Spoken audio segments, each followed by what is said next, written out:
Hello दोस्तों, हमारे YouTube channel CTET master bye एहसान सर में एक बार फिर से आपका स्वागत है। पिछली वीडियो में हम लोगों ने श्रवण कौशल उपागम पर चर्चा किया था।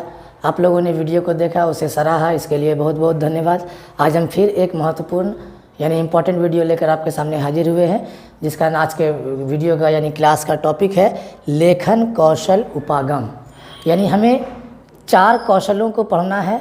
आप लोग पहले ही पढ़ चुके हैं, सब चीज़ बेसिक बातें आप चारों कौशलों पर जान रहे हैं, लेकिन फिर भी क्वेश्चन इन चारों कौशलों पर नए तरीके से पूछा जा रहा है। इसलिए हमें इन चारों कौशलों पर बारी बारी से वीडियो बनाना आवश्यक है। श्रवण कौशल उपागम पर हमने वीडियो बना दिया है। आज हम लोग लेखन कौशल उपागम पे चर्चा करेंगे और लेखन कौशल उपागम के बाद वाचन कौशल उपागम और पठन कौशल उपागम, इन दोनों उपागमों पर हम लोग चर्चा करेंगे। ये भाषा के विकास के 4 कौशल हैं। ये हम लोग पहले से ही जान रहे हैं कि भाषा के विकास के यानी भाषा के 4 कौशल हैं। बच्चों में 4 कौशलों को डेवलप करना पड़ता है, जिसमें से सबसे पहला स्थान है श्रवण कौशल का, दूसरा वाचन कौशल, तीसरा पठन कौशल और चौथा लेखन कौशल। और इन चारों कौशलों में सबसे बुनियादी कौशल श्रवण कौशल को कहा जाता है। पिछले वीडियो में हम लोगों ने समझा भी कि श्रवण कौशल के 2 उपागम हैं, एक टॉप टू बॉटम और एक बॉटम टू अप। इस पर हम लोगों ने बहुत सारे क्वेश्चन भी किए थे। उम्मीद है कि उस वीडियो से आप लोगों का सारा डाउट क्लियर हो गया होगा। उसी प्रकार से आज हम इस वीडियो के माध्यम से लेखन प्रक्रिया उपागम पर चर्चा करेंगे, क्योंकि नए तरीके से इस टॉपिक पर अब प्रश्न पूछे जा रहे हैं। तो आइए शुरू करते हैं। लेखन प्रक्रिया उपागम या लेखन कौशल उपागम। अब यहाँ पर सबसे पहले एक बार फिर से मैं आपको रिवीजन करवा दूँ कि कौशल का मतलब क्या होता है। लेखन का मतलब तो लिखना। अगर बच्चे में लिखने की क्षमता का विकास हो गया है तो ये हम कहेंगे कि बच्चों में लेखन जो है डेवलप हो चुका है, बच्चे में लिखने की क्षमता विकसित हो गई है। मतलब कोई भी वर्ड हम या कोई भी सेंटेंस या कोई भी गद्य या पद हम बोलकर लिखा रहे हैं और बच्चे लिखने में सक्षम हो गए हैं, लिख लेते हैं बेहतर तरीके से बिना कोई गलती किए, तो इसको कहेंगे लिखना विकसित हो गया है। लेकिन कौशल हम नहीं कह सकते हैं। कौशल वर्ड अगर जुड़ जाता है तो इसका मतलब है कि उसमें एक्स्ट्रा हुनर आ जाना। जिस प्रकार से लिखते तो हम भी हैं और लिखते आप भी हैं, लेकिन हमारे लिखने में और मुंशी प्रेमचंद जी ने जो लिख दिया है उनके लिखने में बहुत फ़र्क है। उन्होंने जो लिखा वो अपनी भावनाओं, अपने विचारों यानी अपने मौलिक विचारों को लेखन के माध्यम से अभिव्यक्त किया। तो लेखन के माध्यम से अपने मौलिक विचारों को, अपने भावनाओं को व्यक्त करने की कला, इसी को हम लोग कहते हैं लेखन कौशल। तो बच्चों में लेखन कौशल को कैसे डेवलप करना है, इसी से रिलेटेड आपको सीटेट सवाल पूछता है। तो बच्चों में लेखन कौशल को डेवलप करने के 2 प्रोसेस हैं।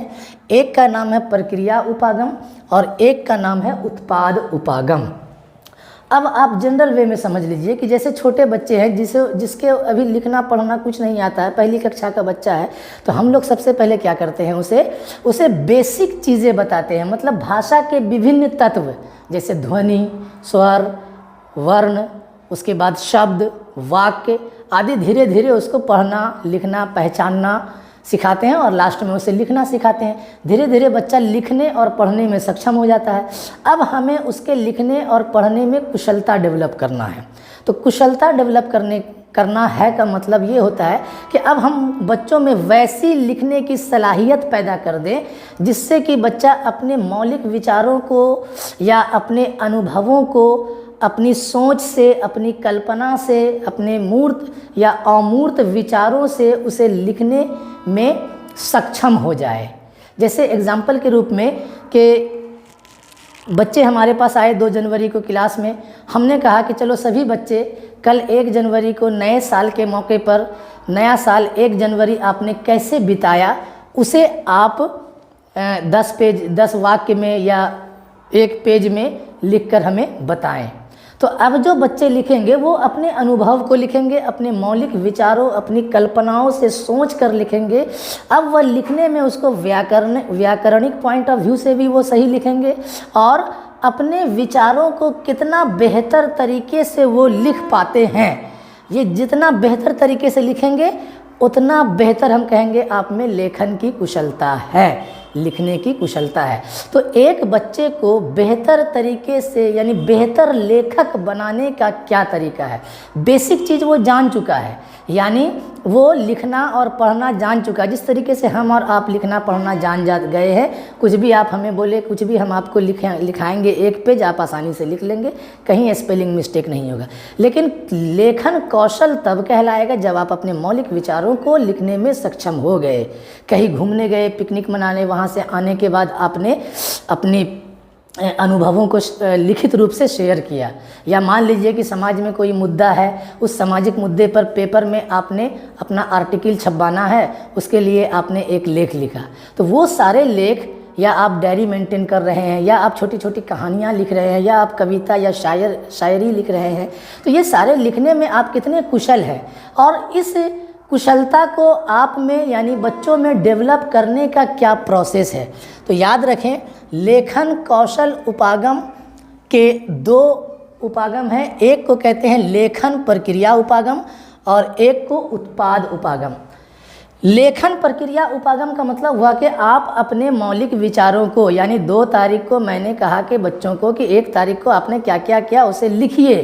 जब बच्चे ने लिख दिया, लिखने के बाद हमें वो सबमिट कर रहे हैं कि लीजिए सर मैंने लिख दिया, मेरा लिखा हुआ कंप्लीट हो गया है, अब आप चेक कर सकते हैं। तो बच्चे ने जो लिख कर हमें दिया ये कहलाएगा उत्पाद उपागम। हमने बच्चों को कह दिया कि कल आपने संडे की छुट्टी किस प्रकार मनाई, आप उसे लिखें। अब बच्चा लिख रहा है, तो जब लिख रहा है तो लिखने के दौरान वो कौन कौन से चिंतन या कौन कौन सी प्रक्रिया से गुजर रहा है, लिखने के दौरान अपने अनुभवों को लिखने के दौरान वह किस किस प्रक्रिया से, किस किस प्रोसेस से गुजर रहा है, उन सारे प्रोसेस को हम लोग कहते हैं लेखन की प्रक्रिया उपागम। और जब लिख देने के बाद, कंप्लीट होने के बाद वो पब्लिश कर रहा है या आपको सबमिट कर रहा है, तो वो कहलाएगा उसका उत्पाद यानी प्रोडक्ट, उन्होंने जो अपना लिखित विचार दिया। तो आइए हम लोग समझते हैं कि लेखन की प्रक्रिया उपागम यानी वह बच्चा जो हमने कहा जिसे कि आप 1 जनवरी किस तरह मनाया, आप उसे अपने अनुभव को आप लिखें 10 वाक्य में या 1 पेज में, या जितना लिखना है। वो शब्द को हमने बांधा या ना बांधा उससे वो मैटर नहीं है। बच्चे जो लिख रहे हैं तो कितने चरण से गुजरेंगे, उस चरण को याद रखना आपको ज़रूरी है, क्योंकि सीटेट पिछली बार ऑनलाइन क्लास में 21-22 वाले एग्ज़ाम में इस टॉपिक से सवाल पूछा है। क्या पूछा है? लेखन प्रक्रिया उपागम के कौन कौन से चरण हैं। तो आपको याद रखना है कि एक लेखक लिखने के दौरान इतने चरणों से गुजरता है। सबसे पहले वो मानस मंथन करेगा। 6 चरण आपको याद रखना है। हालांकि सीटेट ऑनलाइन 21-22 वाले शिफ्ट में 2 टाइप से क्वेश्चन पूछा गया है। कभी उन्होंने दिया है लेखन प्रक्रिया के 4 चरण पे बातें की हैं, ये है 4 चरण, और कभी उन्होंने 6 चरण पे बातें की है। तो हमें 6 चरण को याद रखना है। लेखन प्रक्रिया उपागम में 6 चरण हैं। 6 चरण का एक एक करके यहाँ नाम लिखा हुआ है। सबसे पहला है मानस मंथन, रूपरेखा बनाना, प्रारूपण करना, पुनरावृत्ति करना, प्रूफ रीडिंग, और उसके बाद अंत में फाइनल रीडिंग या फाइनल राइटिंग, अंतिम स्वरूप लिखना।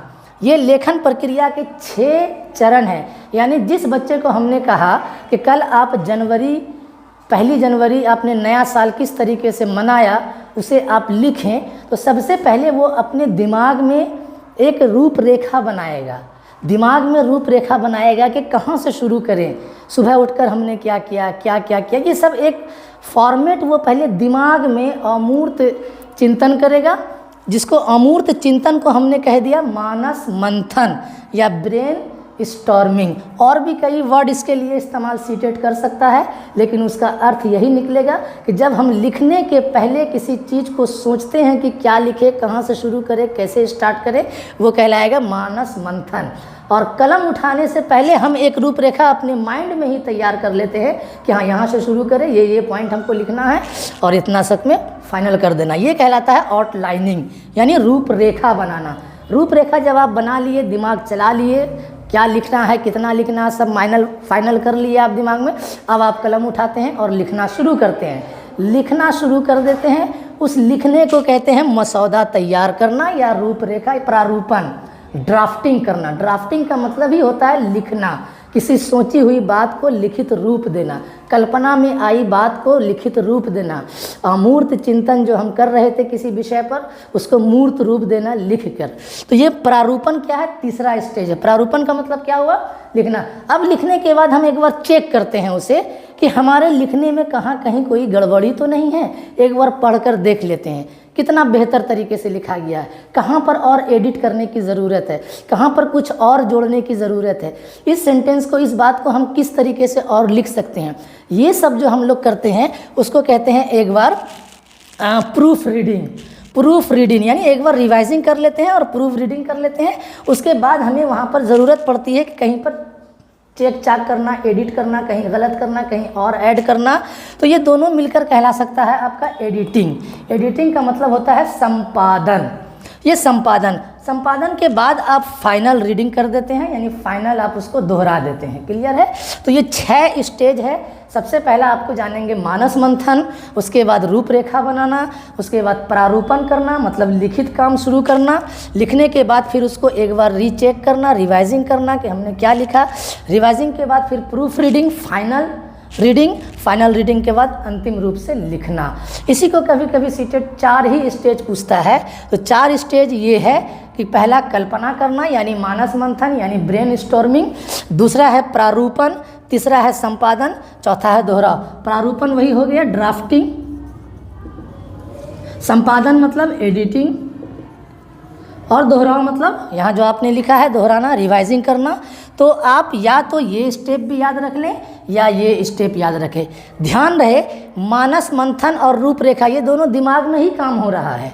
दिमाग में ही मैंने रूपरेखा बना लिया कि हमें क्या लिखना है, मानस मंथन भी हमने कर लिया, यानी ब्रेन में हमने दिमागी घोड़ा दौड़ा लिया कि हमें क्या क्या लिखना है, और एक फॉर्मेट भी हमने तैयार कर लिया। इसी दोनों को मिलाकर हमने कह दिया मानस मंथन। और यहाँ पर ड्राफ्टिंग का मतलब लिखना, लिखने के बाद फिर संपादन का मतलब ही होता है एडिटिंग करना, चेक करना, रीचेक करना या एडिटिंग करना या उसमें सुधार करना या फिर से लिखना, तो इसको एडिटिंग कहते हैं। और लास्ट में फाइनल, दोहराव का मतलब फिर से फाइनल लिखना यानी अंतिम स्वरूप देना या पुनरावृत्ति। तो यहाँ पर जो है दोहराव या पुनरावृत्ति लिखा जाता है।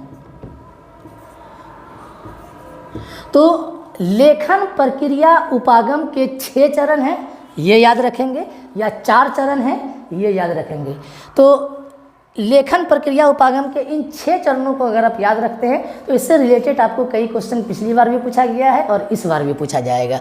उसके बाद आता है उत्पाद उपागम। उत्पाद उपागम का मतलब तो समझ गए कि फाइनल जब लिख के चेक करने के बाद, फाइनल सारे प्रोसेस से गुजरने के बाद जब हमने एक ड्राफ्ट तैयार किया, एक निबंध या एक एसे या एक शेर या एक छोटी सी कहानी या अखबार में अपने विचार डालने के लिए हमने कुछ आर्टिकल लिखा, ये फाइनल रिजल्ट यानी फाइनल हमारा सबमिशन को उत्पाद उपागम हम कहेंगे।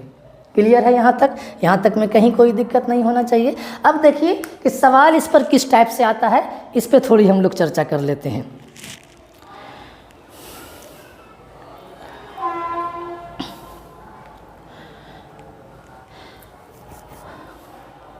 क्वेश्चन है आपके पास, एक शिक्षार्थी लिखना सीखने के लिए इन प्रक्रियाओं से गुजरती है, जैसे कि विचारों को नोट कर लेना, एक रूपरेखा तैयार करना, पहला प्रारूप बनाना आदि। लेखन की इस तकनीक को किस रूप में जाना जाता है? लेखन के इस तकनीक को किस रूप में जाना जाता है? तो सर लेखन की इस तकनीक को लेखन प्रक्रिया उपागम या प्रक्रिया उपागम के रूप में जाना जाता है। फिर क्वेश्चन है, लेखन के विभिन्न चरणों से गुजरते हुए लिखना सीखने को क्या कहते हैं? लेखन के विभिन्न चरणों से गुजरते हुए लिखना सीखने को क्या कहते हैं? लिखने का प्रक्रिया उपागम या लिखने का उत्पाद उपागम या विश्लेषणात्मक लेखन या रचनात्मक लेखन? तो आपका आंसर क्लियर होगा, लिखने की प्रक्रिया उपागम। नेक्स्ट क्वेश्चन है, लेखन के किस उपागम में मानस मंथन, रूपरेखा बनाना, प्रारूपण, पुनरावृत्ति, प्रूफ रीडिंग और अंतिम प्रारूप लिखना शामिल है? ऑप्शन है प्रक्रिया उपागम, परिणाम उपागम, औपचारिक उपागम, सूचनात्मक उपागम। क्या कहेंगे आप? प्रक्रिया उपागम, यानी लेखन की प्रक्रिया उपागम। देखिए इस क्वेश्चन में 6 चरण का नाम आ गया है।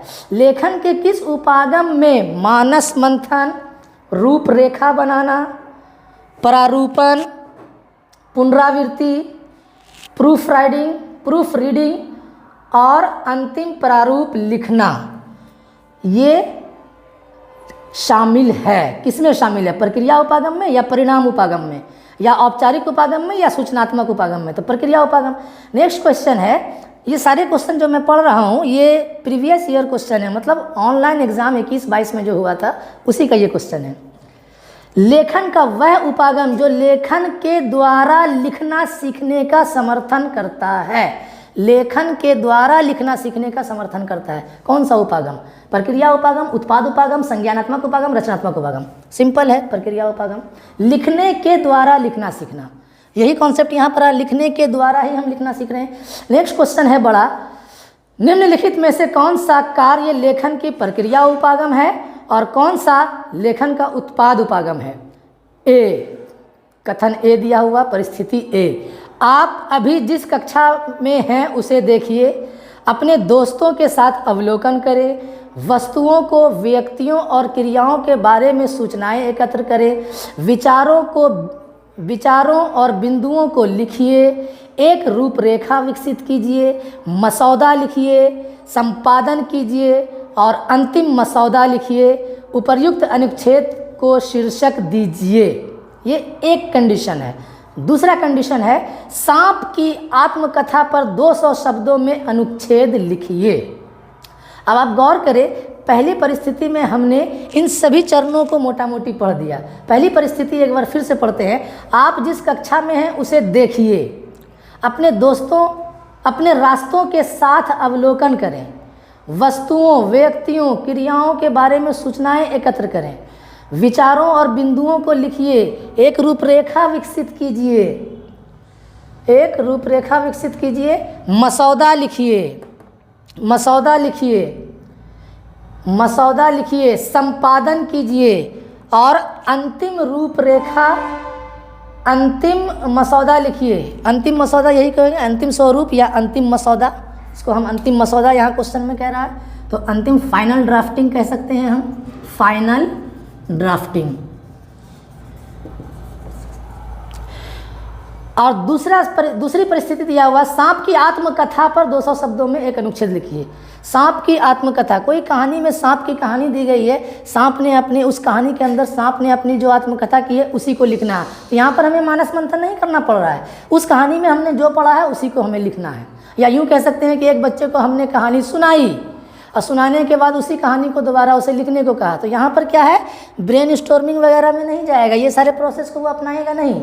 लेकिन जब कोई ऐसा हमने टॉपिक दे दिया जिस पर उसको अपना विचार करना पड़ रहा है, तब हम कहेंगे कि ये लेखन की प्रक्रिया उपागम है। ऑप्शन दिया हुआ है कि बताइए क्या ए और बी दोनों प्रक्रिया उपागम का कार्य है, या कह रहा है ए और बी दोनों उत्पाद उपागम का कार्य है, या कह रहा है बी प्रक्रिया उपागम है और ए उत्पाद उपागम है, या कह रहा है ए प्रक्रिया उपागम है, बी उत्पाद उपागम है। तो ये प्रक्रिया उपागम था। क्यों? क्योंकि इसके अंदर पहली स्थिति में कह रहा था कि बेंच को देखिए, डेस्क को देखिए, रास्ते को देखिए, दोस्तों से बात कीजिए, रूपरेखा बनाइए, ड्राफ्टिंग कीजिए, इसलिए ये प्रक्रिया उपागम है।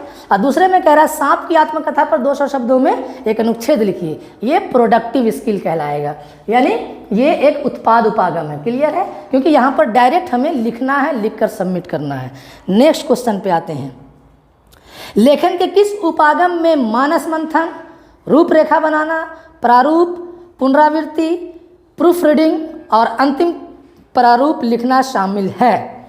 ऑप्शन प्रक्रिया उपागम, परिणाम उपागम, औपचारिक उपागम, सूचनात्मक उपागम। आंसर आपको बेहतर समझ में आ गया होगा। नेक्स्ट, इस तरीके से और भी कई क्वेश्चंस हैं जिसको आप प्रीवियस ईयर के क्वेश्चन बैंक अगर आपके पास हो तो उस पर सारे क्वेश्चन को देख सकते हैं। और भी कई सवाल आते हैं कि एक टीचर ने बच्चों का अप्लाइड क्वेश्चन आ सकता है कि एक टीचर ने बच्चों को ये टॉपिक दिया और उस टॉपिक पर लिखने को कहा, और अगर केवल लिखने को कहा तो वो उत्पाद उपागम हो जाएगा। लेकिन अगर कहे कि उस लिखने में उन्होंने विभिन्न चरणों का प्रयोग किया कल्पना करने को कहा, सोचने को कहा, मसौदा तैयार करने को कहा, तब आप समझ लें कि लेखन की प्रक्रिया उपागम है। तो उम्मीद है कि आपको ये टॉपिक समझ में आ गया होगा। जो कमी रह गई है तो प्रीवियस ईयर के क्वेश्चन को देखिए, इससे रिलेटेड, इस टॉपिक से रिलेटेड आपको और कॉन्सेप्ट क्लियर हो जाएगा। फिर भी अगर कॉन्सेप्ट क्लियर नहीं होता है तो आप हमें रिप्लाई कीजिए इसी चैनल के माध्यम से, मैं आपको उसको कॉन्सेप्ट को क्लियर कर दूंगा। और अगला टॉपिक हमारा रहेगा, क्योंकि इसके पिछले टॉपिक में हमने बताया था श्रवण कौशल उपागम, उसके बाद हमने बताया लेखन कौशल उपागम। अब हमारा अगला टॉपिक रहेगा पठन कौशल उपागम, यानी पढ़ने का कौन कौन सा उपागम, यानी कितने टाइप का पढ़ना, स्कीमिंग क्या होता है, स्कैनिंग क्या होता है, एक्सटेंसिव रीडिंग क्या होता है, इंटेंसिव रीडिंग क्या होता है, लॉर्ड रीडिंग क्या होता है, साइलेंट रीडिंग क्या होता है। तो ये सब भी नए कॉन्सेप्ट से, मतलब कॉन्सेप्ट तो वही है, टॉपिक वही है, पठन के प्रकार या पठन के कौशल या पठन के उपागम, लेकिन उसके अंदर नए तरीके से सवाल पूछा जा रहा है। स्कीमिंग क्या है, सरसरी पठन क्या है, बारीकी पठन क्या है, गहन पठन क्या है, द्रुत पठन क्या है, मौन पठन क्या है, सस्वर पठन क्या है। तो इस पर हम लोग नेक्स्ट टॉपिक हमारा यही है अगले वीडियो का। तब तक इस वीडियो को देखिए, जब तक आपका परीक्षा नहीं हो जाती है तब तक आप हमें जो जो टॉपिक आपका डाउटफुल है वो हमें लिख कर भेजते रहिए, हम आपको उस टॉपिक पर वीडियो बनाने की कोशिश करेंगे। तब तक के लिए आपसे इजाज़त चाहते हैं। Good bye.